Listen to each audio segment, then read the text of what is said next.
Mr. Melbourne himself, mate. Thank you so much. I appreciate you giving us some time, mate. You do a lot in the health and wellness space, and I'm fascinated, mate. What do you do? Yeah, good to be here, man. Thanks for the invite. Yeah, look, I'm an academic by trade, so I teach in our exercise and sports science program. So I'm a senior lecturer at the Deakin Uni in Melbourne, so based within our School of Exercise and Sports Science. So teach into our undergrad program and do a bit of research on the side in the exercise science space. So that's me. Yeah. What is that like in the research space? Because I couldn't think of anything worse for me, mate. Yeah.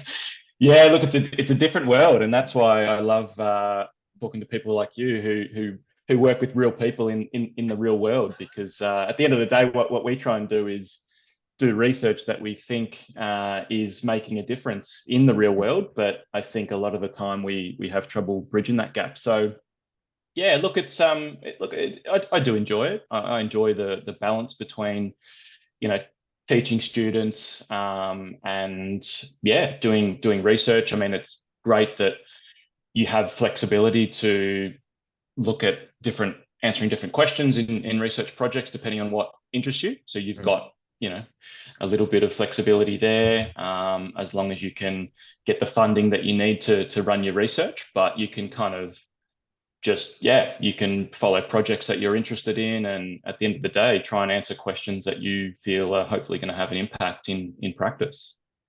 For sure, man. Answering questions, I think both sides are really necessary, and that's why I one of the main reasons I think I fell in love with this fitness thing, right? This health and well being thing. It's like a rope, this synergy of like practical, but then also we need the brainiacs like yourself. It's like we've got too many dyslexic ADHD kids that us coach on their back running around like fucking setting out cones, and you're like, whoa, guys, we need to know where we're running to. And they're like, no, fuck it, like baptism by fire. It's like this isn't always going to work, guys. Like let's just calm down. Let's figure out where we're going and the protocols behind it. And I That's think it's it. great, mate. We are able to communicate with one another and be like, hey, boss, like that's not really what happened on the gym floor or out on the field or on the track or whatever, right? It's like we got all this data, but it doesn't work because we're dealing with humans, right? We're fucking Mm, complicated little bastards. And it's like, okay, cool. Then we go back to the drawing board and the lab and we figure something out. We do the testing. I was like, all right, try this one. You're like, oh, that one worked perfectly. Like, okay, cool. We're onto something. We need that's both it. sides. We really do. Absolutely, and we need to communicate more because, as I sort of said before, we kind of sit in our lab settings and we find out what works in a really controlled Yeah, research yeah. setting, and kind of forget that it's a lot more complex and complicated and variable out there in the real world. So we need to kind of meet in the middle a little bit and try and bridge that gap a little bit better, I think. Yeah, for sure. And let's be honest, like not a lot of let's use participants rather than subjects are Mm, general pop, right? It's yeah. usually, oh, we'll get this athlete out, let's do some testing on them. And they're already psychologically a brick wall, right? And Mm, physiologically they can fucking run through one. And you're like, okay, cool. I mean, everything's working. You're like, okay, well, how do we then dilute this down to the grassroots level and be able to help everybody else out, like the single mother or the dude that's never played any sport and maybe yeah. just wants to do spin class 3 times a week. And it's we need to be able to interact a little bit more. I think with the coaching side, we look at the academics and be like, pen pushers. And I think the other way around, we just think, you guys don't know much. And I think the interaction needs to be valued a little bit more, man. I really do. Yeah, absolutely. Mate, what niche do you specialize in?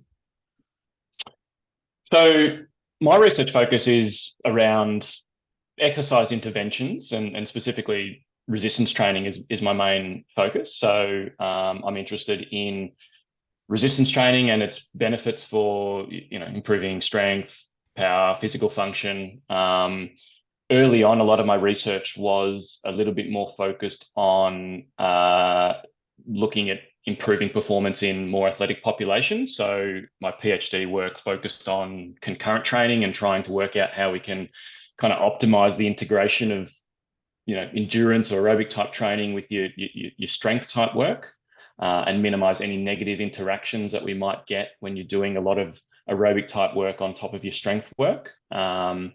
So that was sort of the early focus. I've kind of transitioned a little bit more into looking at more so resistance training, but trying to find ways to make resistance training a little bit more feasible for more people. So I've transitioned a little bit more towards looking at that translation element. So we know that exercise works. We know that resistance training works for improving strength and power and, physical function, but no one does it often.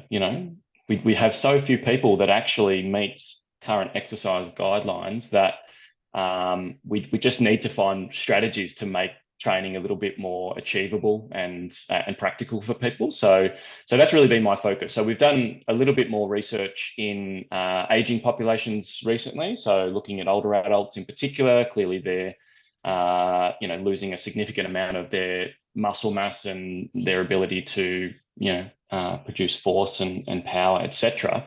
So arguably those populations really need something like resistance training the most, but we know something around 5 or 6% of older Australians are doing their resistance training twice per week, and that's probably an overestimation. So yeah, really it's shifted towards I guess away from trying to find out what is an optimal exercise program to maybe letting that go a little bit, realizing that no one does an optimal program, particularly just general people, and just trying to find strategies to get more people just doing something a little bit more regularly.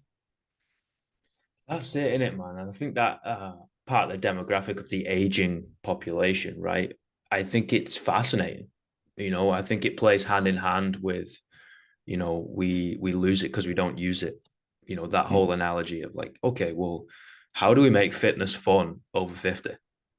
Over 50, over 60, the halfway club, the golden oldies, whatever the fuck you want to call it, right? I was like, hey, you need to be doing something. And we also need to be under load, right? We need to focus a little bit more on bone density, right? So we are a little bit harder to break when we do fall, when it's icy out. I think it is really fascinating, and you look at the natural evolution of training amongst the population as they age, right? Usually, we get into the whole weights, teenagers, mid-20s, whatever, and then the next thing 35 hits and people stop lifting weights and they hit the bike or they run or they swim, and the next thing now they're just walking. It's like they no longer under resistance. Yeah, okay, great, they're doing some cardiovascular activity, that's amazing, we're doing that, but we also need to be able to lift shit and move in multiple different ranges of motion rather than fixed to a bike, right? And hunched over, and our legs are only working in one way. And it's fascinating. It really is how then the human body evolves to that. Yeah. It just adapts. And we Absolutely. no longer have the ability to move or strong or whatever it is, right? Well, that's the thing. I mean, there's a good case for if, people to pick one form of exercise to do, it should be resistance training, because, no point getting to, 70 plus and, having a good VO2 max, but you don't have the strength or power to get up out of a chair or, do those daily tasks. And there's a case for, your physical abilities. They are the first things to go normally when you are, you're losing those things first when you're getting older, before any of the other systems are kind of, shutting down to any great extent. It's the musculoskeletal system that kind of is declining, most rapidly, and that is really what is influencing your ability to do activities of daily living, to just be mobile and independent. And we know that is very tightly linked to someone's quality of life. As soon as you lose your independence, then quality of life really does suffer. And yeah, I think it sort of comes back to what you're saying. Like, when most people think about exercise, they do think of, cardio type exercise. It's sort of a lot more accessible and just people feel more comfortable with that. Whereas when they think of resistance training, they think of, something that has to be quite complicated and, within that gym environment that a lot of people don't feel comfortable with. There's a lot of barriers there to engaging, I think, in regular resistance training. So I think that's where we need to start kind of breaking down those barriers and educating people and showing them that, it actually doesn't need to be that complicated just for you to make a start and start making some improvements in your strength and your physical function with some basic resistance training movements. So yeah, we need to be talking about these things more, I think. Yeah, I couldn't agree more, mate. And I think we've shot ourselves in the foot in the search for innovation, right? And we've built these machines that we sit on and we can move by about 3 inches. And you're like, yeah, this is going to be the great for pec development or fucking Mm. glute med development or some other bullshit, right? You're like, okay, fantastic.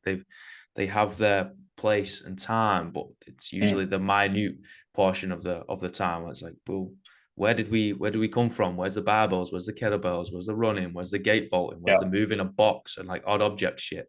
What Mm. PE and physical training used to be. Yeah, granted, it was designed to create a soldier, right? But soldiers need to be able to do everything, sort of humans. Mm.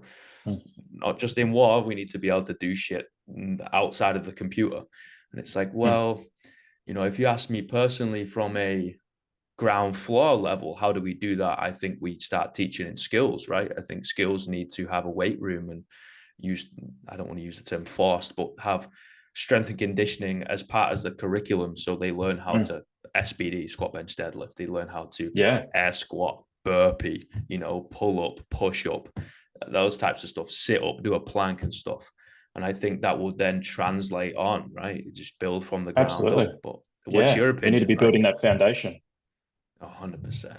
100%. Yeah, I mean, we Grassroots, talk man. about, with kids building, those fundamental, movement skills that are so important. But you're right. I think more people need to learn, yeah, how to do those fundamental movements in a gym environment or wherever that they can translate. And then, yeah, that then sets them up to build their confidence and their, self-efficacy that they can do that type of exercise. Yeah. And just makes it more front of mind as well, as we were saying. Like people just doing resistance training is kind of not the default mode of exercise that a lot of people will engage in, but it's, for a lot of people, it's probably what's going to benefit them most. So Mm. I yeah. think I think the scariest thing is the lack of proprioception most people have.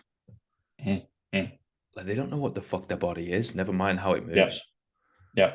Like Yeah. it is scary, mate. Like I Mm. just seen the decline, and I also seen the decline through kids, and which kids go at home and sit on their iPad, and which kids go out and play in the mud.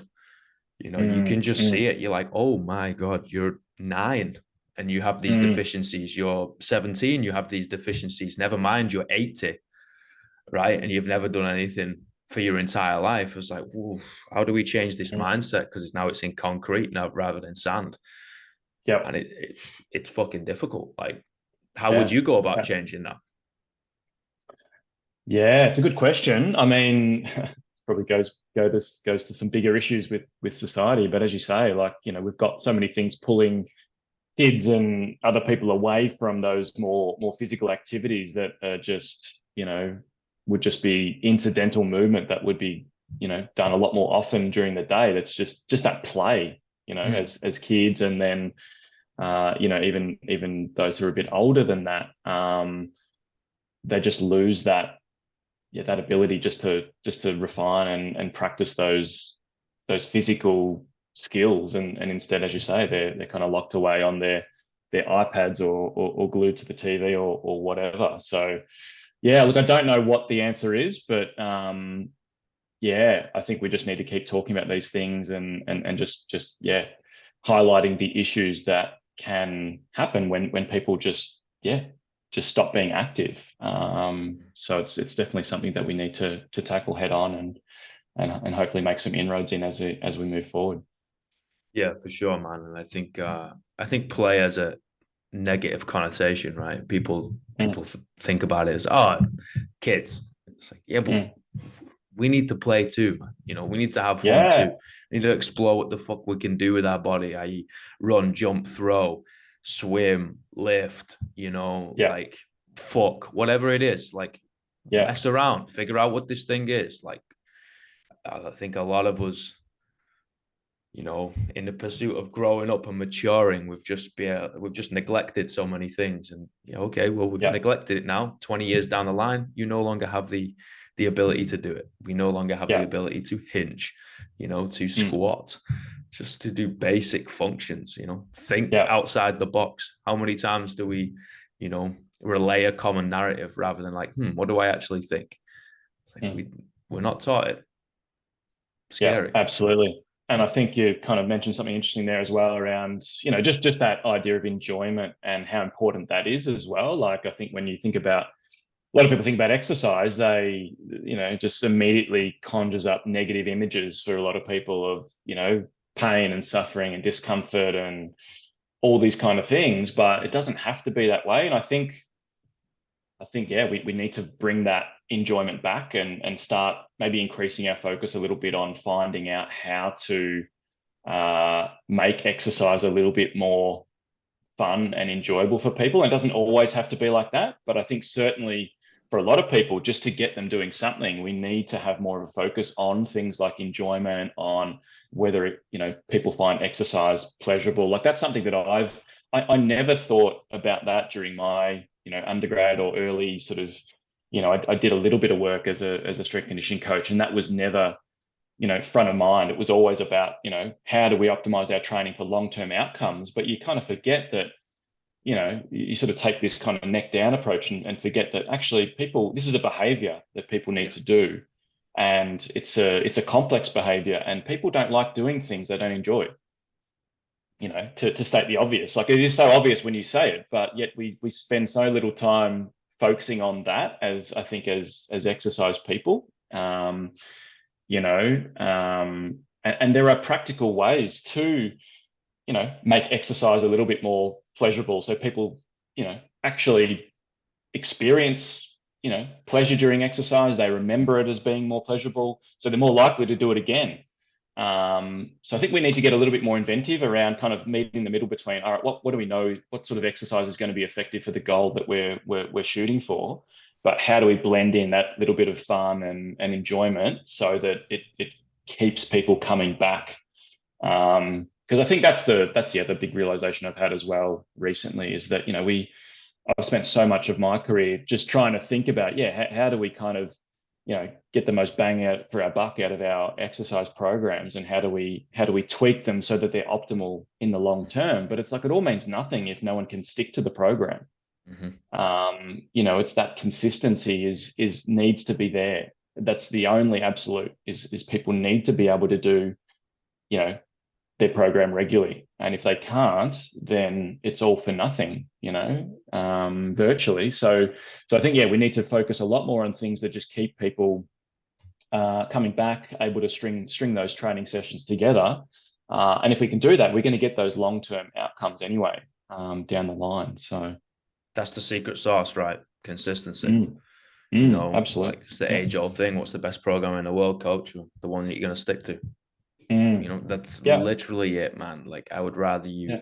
do 1 day a week for 5 years than 5 days a week for 1 month. Yeah. You know, because people just burn out and they go do something else, or they do too much too quickly, right, and hurt themselves. It's Well, like, that's the key one, isn't it? People that jump into intensity first. It's the emphasis on just going hard and fast early. I know we've had a lot of focus on just in the general public, like the look at the top fitness trends around high intensity interval training, and again people just kind of gravitate towards that, whether it's just because they think that for exercise to be effective, we've been ingrained to believe that it has to be hard, it has to be intense, we've got to sweat it out. But also perhaps because we know that over the short term that high intensity training works. Yeah, like it's and there is an argument for getting improvements in fitness quicker with higher intensity programs. It's the question is how long can we sustain it, without getting injured or whatever, as you mentioned. So I think we don't sort of tolerate the idea very well that it's okay to kind of back off a little bit and take more of that long-term approach. So focus a little bit more on consistency rather than intensity. I don't know, we don't sort of like the idea of, that sort of long-term view, and we want those quick results. So I think that's something that we're fighting against as well. We don't tend to value sort of outcomes that are distant in time. And that's why I think, I read a really good paper recently that was sort of arguing why, to get people more engaged in exercise, that we need to decrease focus on the long-term health benefits of exercise and increase focus on more of the short-term benefits that people can get. So instead of saying, look, if you exercise regularly now, in months to years down the track, you're going to get all these health benefits. They're saying that's not enough of a carrot to get people to exercise, because it takes too much effort. So there's too much, the cost to benefit ratio between how much effort that they need to put in now for some benefit down the track is just not there. So they kind of argue that we need to come back to looking at, all right, if you go and do an exercise session, yes, it's going to contribute to that long-term goal, but you're also going to feel better in the short term. So your mood's going to improve. You might experience a little bit of pleasure. Your productivity might improve. And all that stuff is, minutes to hours after exercise. It's not, months to years down the track. So I sort of found that really interesting. And I tend to agree that if we're just telling people that you need to exercise because it's good for your health in the long term, I don't think that's a very effective message for a lot of people. No, it's just like saving for your retirement fund, right? They're Mm, like, yeah. fuck it, that's 50-year-old me's problem. It's like, yeah, Yes, but exactly. when was the last time? When was the best time to plant a tree? 20 years ago, Yeah. mate. When's the best? Yeah. When's the next best time? Fucking now. Yeah. You know, Exactly. I can understand that a great deal, man. I try and speak to people who come in the affiliate all the time of like, find your win, but the win Mm, for this 60 minutes. You're here for an hour. yes. Okay, let's find your win for this fucking hour. Not for Hmm. 18 months down the track, not for the wedding you've got planned in 15 years' time. What's the win today? You found it, we've Absolutely. made it. Okay, cool. We've got that win, mint. See you tomorrow. All right. Yeah. What's the teaching point? What have we learned? What are we going for tomorrow? So then it's those cookie crumbs that lead us to Hansel and Gretel's house. Not Yeah, everybody's that's so it. crazy that they just need that like kind of light at the end of the tunnel, and they're going to be fine. They're fine to just Mm, keep digging away. And not everybody's that crazy, mate. I think we nah. take it for granted. Being in the fitness space, Mm, we clearly like struggle, and, and yeah. we like Yeah. dishing a little bit of adversity to ourselves, and just like the fucking grind a bit too much. It's like, yeah, we are the kind of nutters in the corner, that weird cousin that goes to a family function who's like, yeah, don't fucking go near them. They're wild. They'll Yeah. probably show you some weird story that happened, I don't know, 25 years ago in Uzbekistan or something. You're like, oh, okay, cool. you know but most people aren't like that. Most people Nah, that's think it. differently, and it's our Yeah. job to be able to filter that down, not just Mm, like suck it up, princess, fucking no that's pain no right. gain. It isn't going to work. They're going to leave. Works for crazy people like us, but not for everyone. That's right. Precisely, mate. Like, fucking let it burn is something that's going to help us. We're like, oh yeah, let it burn. Like, let's see if we can break ourselves into a million pieces. Yeah, that's not going Yeah. to help Dorothy down the street. She's not going to want to do No, that. no, that's I right. would So you hit nail on the head, Doug. It's finding those short term benefits. Yeah. What's going to keep, what can we take from this session that's going to get someone back tomorrow or the next time? mm. That's where the gold is, I think. Here's a question: why do you do what you do? Yeah, it's a good question, man. Look, I think I like helping people. I like to help, and I've sort of found that my way of doing that is through my research. I really enjoy creating new knowledge that again, hopefully, can be of benefit to other people.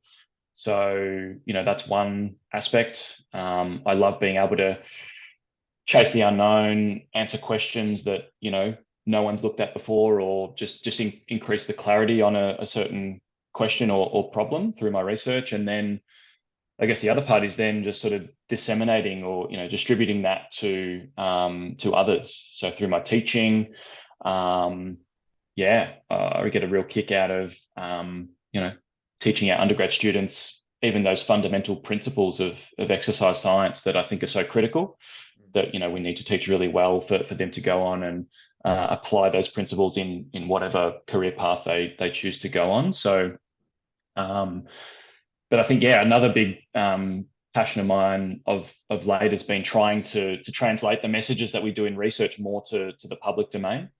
I think as academics, that's something that we don't do very well. We get stuck in our little bubbles, and we do our research and we write our papers and we go to conferences and we present to our own people. We talk a different language to the general public often. So I think a big focus of what I've tried to do more recently through social media and other channels is just to just try and translate what we do in our research, what we know, and translate that to the everyday person down the street, and get the message across in a way that they can actually understand and use for their own benefit. So so I think that's really why I do what I do. I think I want to help people. I want to help create new knowledge, but importantly ensure that knowledge is translated in a way that it can actually be used at the other end. I like that a lot, man. I've got 3 more questions. What's the greatest piece of life advice you've ever received? Good question. Life advice. You should have sent me these questions beforehand, man. Spoken like a true academic, wants to revise, wants to prepare, get your PowerPoint presentation out. That's it. I should have prepared some slides earlier. Oh, look, I think just I think to follow what you enjoy and do what you enjoy doing. I think anything that's anything that you enjoy is worth doing. So I think we need to not force ourselves to do things because we think that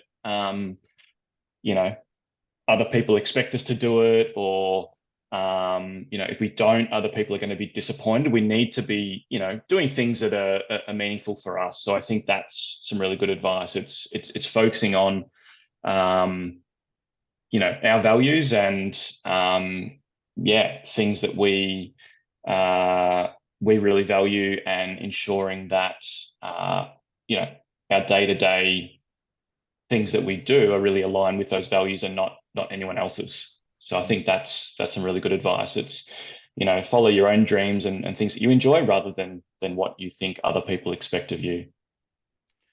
Yeah, you gotta learn yourself first, right? You've got to have a little conversation. And it takes a bit of time to do that, doesn't it? It's a constant process as well, and it's not something that I think we certainly are not taught enough. I don't think to how do you find what your core values are, and how do you get to know yourself? It's sort of a lifelong process, I guess. But if we're reflecting on that regularly, I think that really helps find meaning in what we do day to day.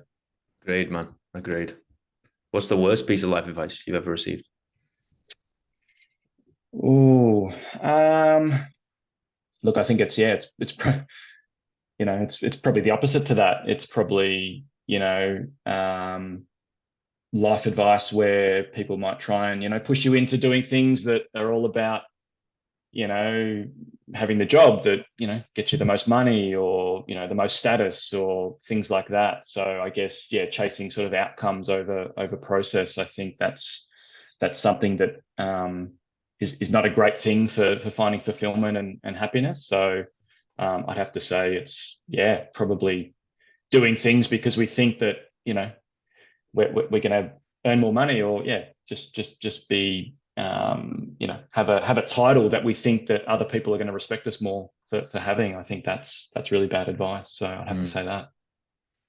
Yeah, I think chasing happiness has ended up creating our own demise, You know, Mm, was Aristotle that said that happiness without fulfillment is failure. mm, We're chasing those pleasures, vice, whatever it is, right? yeah, Outcomes, yeah, instantaneous reactions. And we're like, cool, yeah, where's that going to go? Where's that going to lead? mm, We're going to become numb to it. And then we need more and more and more, right? Just like a absolutely. cokehead, Yeah, it's never ending. never ending, mate. Mm. Digging our own grave. But hey, staying lighthearted. Last question, brother. What are the three words you would tell your younger self? Yeah, another good one. You're hitting me up with all the good ones today. Three words I would tell my younger self. Um, yeah, look, I think are we talking just single words here? You can make a sentence out of it. You can do three separate words. This is you and your younger self, mate. I'm just a fly on the Yeah, look, wall. I'd have to, yeah, just sort of think about that. It probably, yeah, it just comes back to, yeah, look, I guess just being kind to yourself, I think like a lot of people growing up, I was probably, yeah, just too worried about what other people think. Mm. So I think it's, just be kind to yourself. You are good enough. I think that's something that I've sort of struggled with along the journey is probably not just yeah, just having that kind of self-compassion. So I'd have to say, just you are good enough. Um, that would probably be one of the main things I would say. That's probably more than three words there, but yeah, look, it's sort of along those lines, I think. Yeah, what else? I'm not sure if I've have too much more than that. I think that's sort of a main thing that I would say is yeah. Is just because it's such a thing, isn't it? I think so many people, again, we don't have enough of that. We don't teach enough of things like just sort of self-compassion, and we often get caught up in um, judgment from others and things like that. So yeah, I'd have to say that would be at least one of the three. I'm trying to think of a couple of others. You've stumped me here a little bit. um, Hey, you're enough. Like that really hits the nail on the head, brother. yeah, yeah, That I'd have to really say does. that's probably the main thing I would go for, I reckon. Yeah, mate. I love it. And it's crazy how many people would say the same thing, you know, Mm, whether that's through this, whether that's talking to people on the street, whether it's talking to family. Yeah, it's crazy how much of our own enemy we are in our own head. yeah, Maybe we absolutely. need to give each other or give ourselves a hug rather than a fucking bitch slap. Yeah, Hey, no, definitely. Look, it's something that we get, yeah, too caught up in, and obviously with social media and just that constant comparison, I think between, what we're doing and other people are doing, it's definitely something that, yeah, we've got to learn mm, to tackle a lot better. So mm, if I was to, yeah, speak to that younger self, it would be yeah, focus more on what you're doing and just that self-improvement. So instead of comparing to others, it's comparing you to your previous version of yourself, and mm. you are your own comparison, not to other people. So yeah, that's something